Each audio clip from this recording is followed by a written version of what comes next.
Hello दोस्तों, मैं अनिकेत पाल और आप सबका फिर से स्वागत करता हूँ फ्लेमिंगो के दूसरी पोएम में। An elementary school classroom in a slum. इसके जो ऑथर हैं स्टीफन स्पेंडर हैं, इसके जो राइटर हैं, लेखक हैं। और आज हम इस चैप्टर की समरी के बारे में जानेंगे। An elementary school classroom in a slum. Slum यानी एक छोटी सी जगह को कहते हैं जहाँ चिल्ड्रन या बच्चे कंजेस्टेड स्थिति में हो। अब हम आगे इस चैप्टर की समरी देखेंगे।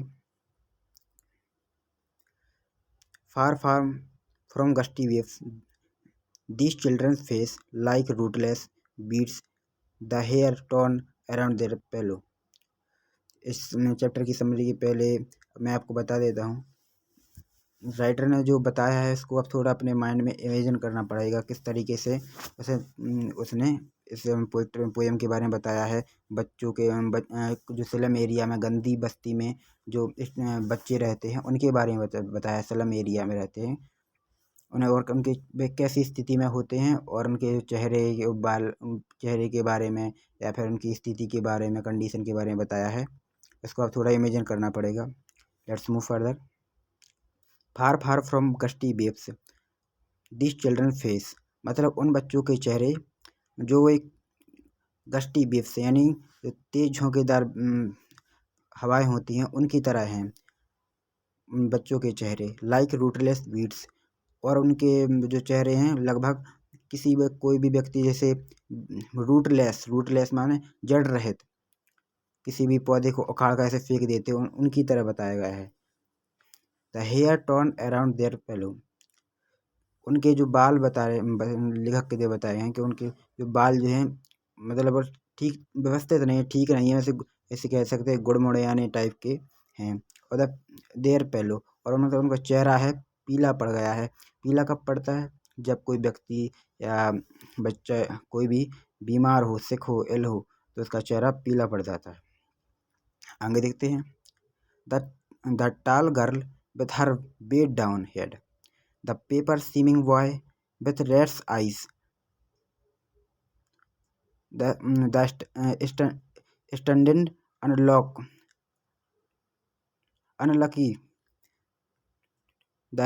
unlucky hair of twisted bones. The tall girl एक लंबी लड़की, एक with her bent down head, मतलब उस लड़की का जो सिर है, उस लड़की का जो सिर का भार है वो उसका सिर झुका हुआ है। लड़की का जो सिर है उसका सिर का भार जो है काफ़ी ज़्यादा है, जिससे उसका सिर झुका हुआ है। उसका जो सिर है दो रीजन से झुका हो सकता है, या तो फिर उसको ज़्यादा स्लीपी हो गई, या फिर नींद आ रही हो गई, या फिर दूसरा रीजन हो सकता है पॉवर्टी, मतलब इतनी ज़्यादा गरीबी है या फिर गरीबी है जिससे उसका सिर नीचे झुका हुआ है। आगे देखते हैं। द पेपर सीमिंग बॉय, लेखक ने यहाँ पेपर सीमिंग बॉय को माना है। पेपर कैसा होता है? पेपर एक पतला होता है, तो पेपर सीमिंग माने मतलब वो लड़के हैं पेपर सीमिंग, मतलब पेपर के समान पतले यानी कुपोषित हैं। विथ रेड्स आइज, और उनकी आंखें चूहे की तरह। चूहे की आंखें क्या ढूंढती हैं? चूहे की आंखें कहते हर समय भोजन ढूंढती हैं। तो उनके जो लड़के को बता रहे हैं कि भाई हमें हर समय भोजन ढूंढते हैं, मतलब वे कुपोषित हैं और भोजन की तलाश में भोजन ढूंढ रहे हैं। The stunting unlucky the heir of twisted bone reciting a father's gnarled diseases, मतलब एक लड़का है अनलकी हेयर, जिसे अपने हेयर माने उत्तराधिकारी ट्विस्टेड बोन्स, और जिसे अपने पिता से कह सकते हैं स्टंटिंग, या अपने पिता से हेरिटेंस माने मतलब अपने पिताजी से रोग मिला है, जिसे गठिया रोग कहते हैं। अपने पिताजी से मतलब उनका इनहेरिटेंस मतलब उनके पिताजी को भी वो रोग था, और उसे उस लड़के को भी वो रोग है। इनहेरिटेंस मतलब खुद को भी, मतलब उनके पिताजी को भी था और खुद को भी रोग है। अपने पिताजी से वो रोग उनको मिला है। ए फादर्स माल्टेड डिसीज। आगे देखते हैं। His lesson from his death at back of the dim class one unnoted suits and young. His eyes live a dream of squirrel's game in tree room other than this. At back of dim class, sorry, his class मतलब उस classroom में, सलम classroom में, from desk मतलब पीछे की तरफ की डेस्क पे एक मतलब हल्के अंधेरे में, कम अंधेरा है, डिम लिखा है, हल्के अंधेरे में एक लड़का बैठा हुआ है, जैसे कोई नोटिस नहीं कर रहा, अननोटेड, मतलब कोई उसकी ओर ध्यान नहीं दे रहे, लेकिन टीचर ने उसकी ओर ध्यान दिया। वह लड़का स्वीट एंड यंग, वह लड़का स्वीट और यंग दिखाई दे रहा है, स्वीट और यंग दिखाई दे रहा है।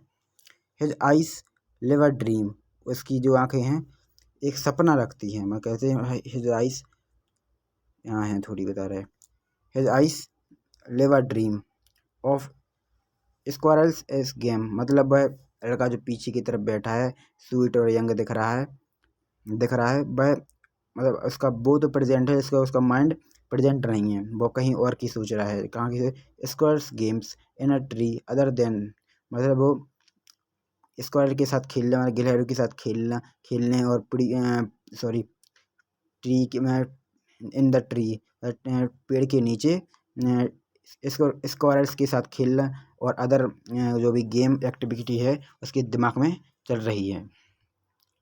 लेट्स मूव फर्दर, अब हम आगे देखते हैं। अब हमने इस पोएम का पहला स्टैंडर्ड देख लिया है। बेसिकली हमने इसमें देख लिया है कि बच्चों के जो वो सपने हैं वो बहुत बड़े हैं और उनके जो स्लम एरिया है जहाँ वह रहते हैं गंदे स्थान पर वो बहुत छोटा है, जैसे हमने इस फिगर में आपको दिखाया गया है कि स्लम एरिया है और उसके सपने जो है काफ़ी बड़े हैं। इस फिगर को ध्यान से देख लीजिएगा, ये शेक्सपियर का फोटो लगी है, इनके जो बाल हैं और इसके बालों के आगे इनके जो आगे के बाल नहीं है तो पीछे के बाल है, इसका मीनिंग हम आपको बाद में बता देंगे। अब हम दूसरी स्टेंजे की ओर आगे बढ़ते हैं। On sour cream walls donation Shakespeare's head cloudless at dawn civilized dome riding all cities.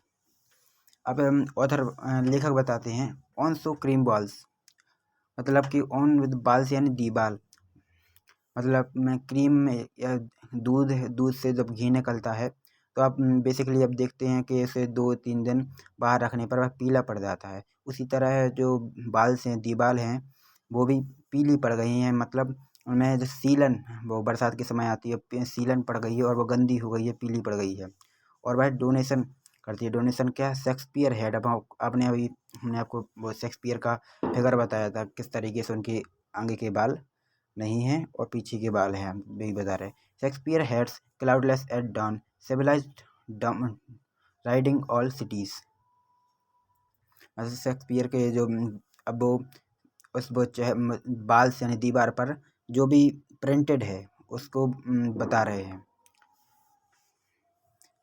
पहला दीवार आपको ये फिगर बताया था, इस दीवार पे क्या क्या प्रिंट है उसके बारे में लेखक बता रहे हैं। एक पहला हो गया शेक्सपियर का चित्र हो गया, दूसरा है सिविलाइज्ड डम, मतलब सिविलाइज्ड यानी सब राइडिंग ऑल सिटीज़, एक सभ्य लाइफ जिसमें स्टूडेंट जो घूम सके सिटीज़ में, अच्छे शहरों में।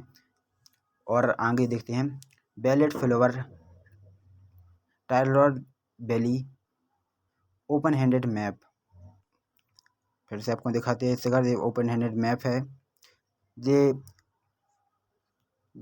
सिटीज़ के नाम दिए हैं, बैलेड फ्लावर टायरोल्स वैली, मतलब यहाँ एक फैसिलिटी लाइफ है जहाँ स्टूडेंट घूम सकता है, लेकिन यहाँ एक कॉन्ट्रास्ट बता रहा है ऑथर। लेकिन जो स्लम एरिया में रहने वाले स्टूडेंट की लाइफ इस तरीके की नहीं होती है, इस तरह से जो इस बाल या दीवार पर बताई गई है कि शेक्सपियर का वो फिगर है और वहाँ सिविलाइज्ड यानी सब स्टूडेंट लाइफ होती है। और वह इन 2 लाइन में से बताया गया है जिस तरीके से सिविलाइज्ड लाइफ होती है, एक सभ्य जिंदगी होती है। और वह वैली में और टॉलरेट यानी एक मीनिंग दी गई है।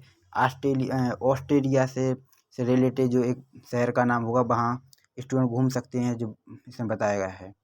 लेकिन आगे देखते हैं ऑन मॉपिंग अदर हैंड, लेकिन जिसके दूसरे भाग पर awarding the world its world and yet for these children these windows not this map their world where all their future painted with fog.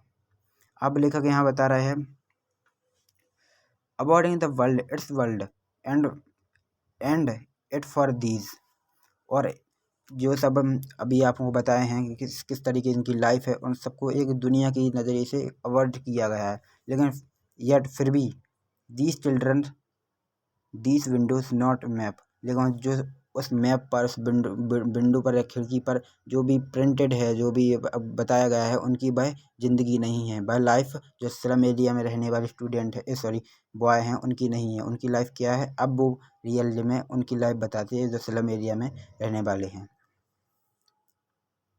आगे देखते हैं where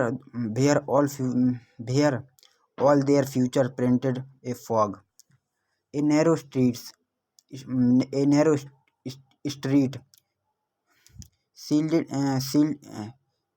shielded in with a lead sky far from river caps and stars of worlds।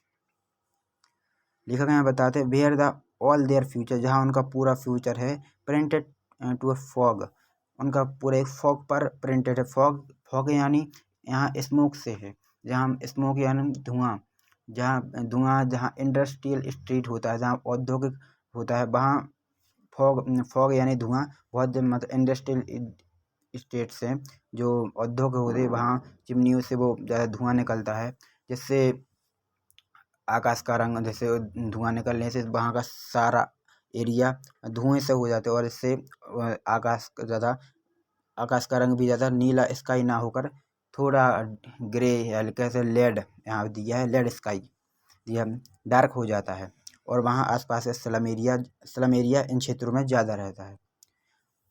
आगे देखते हैं fog का यहाँ meaning बताया गया है। और इनकी ज़िंदगी ए नैरो स्ट्रीट, इन पतली सकरी गलियों में इनकी लाइफ है। और एक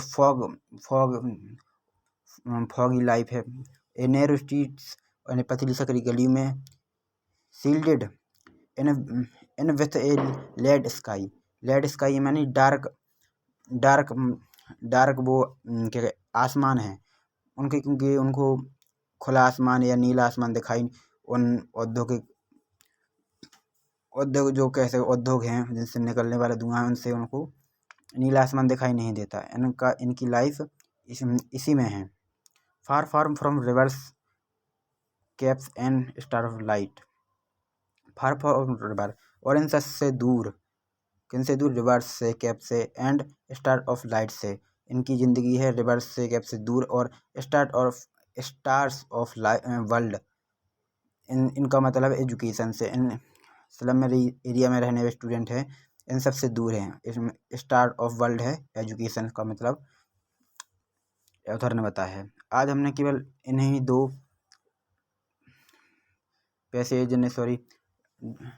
दो पोएम, दो स्टैंजा देखें इस पोएम की। तीसरा स्टैंजा बाकी है जिसे हम बाद में देखेंगे।